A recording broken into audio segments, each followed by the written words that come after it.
vertrouwen in man? Zeker heb ik er vertrouwen in. Ja? Hoe belangrijk is deze wedstrijd? Heel belangrijk. Sowieso de Friese derby is natuurlijk heel belangrijk. Dus ja, we hebben er zin in. Wedstrijd van hier?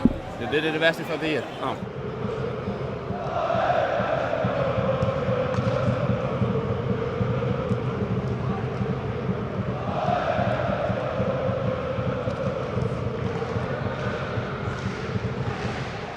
Had je er een beetje vertrouwen in? Ik wel. Ja? Ja? En de Lietsik? Oh. We zijn maar boven hen eind van het seizoen. Ik denk een 1-0. Ja? Dan ben ik wel weer tevreden. Een echte Friese club binnen, hem ben anti-Fries en wie net. Deze wedstrijd mag je net verliezen, alles waar je verliezen, behalve deze. Ja, we zijn hier van door, hè?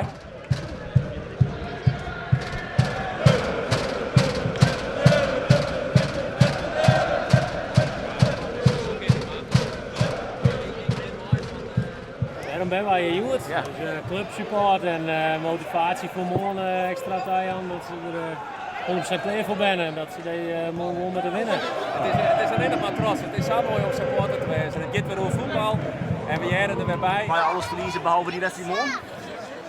Eigenlijk wel, ja.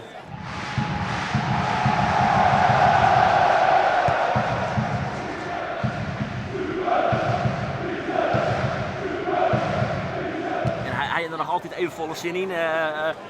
Want we zijn natuurlijk bezig zitten, ik kan er net volle zin meer in naar wat er al hier gebeurd is bij het Cambuurstadion.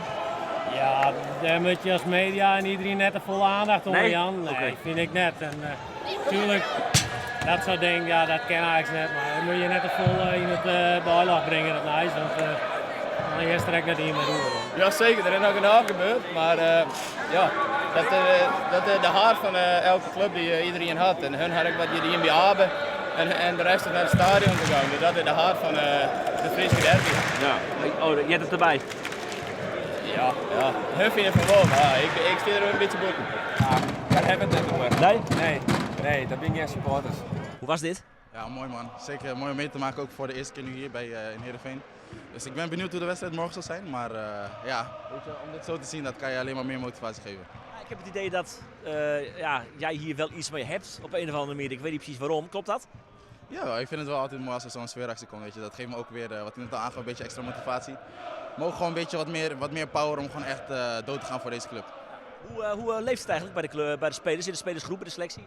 Ja, gewoon goed. Iedereen weet wat voor wedstrijd het is. Dus ik denk dat de sfeer er goed in zit. Dat iedereen weet van we moeten morgen winnen. Ook gewoon voor onszelf om weer aan te sluiten. Maar ook gewoon voor de club zelf, voor de hele historie gewoon. Ja, je zegt we weten wat voor wedstrijd het is. Wat voor wedstrijd is het dan?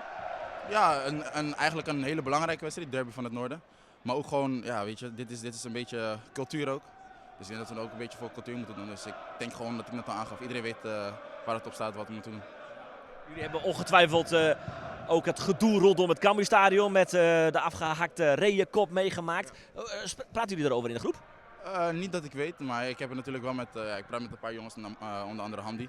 Maar ja, weet je, ik wil niet zeggen dat ik ervan geschrokken ben, maar ik heb het gewoon niet verwacht dat het zeg maar, zo erg zou zijn om zoiets zeg maar, bij het Cambuurstadion neer te leggen. Maar aan de andere kant, volgens mij maakt het wel een statement van je moet niet fokken met Heerenveen. Dus aan de andere kant geeft het ook wel iets extra's, maar weet je, ik laat het gewoon hoe het is, dus ik ben ready voor morgen. Maar er wordt wel... Misschien heb je ze gehoord wat je zei. Maar een afgekopte hoofd van een ree, ja, dat kun je wel af, toch?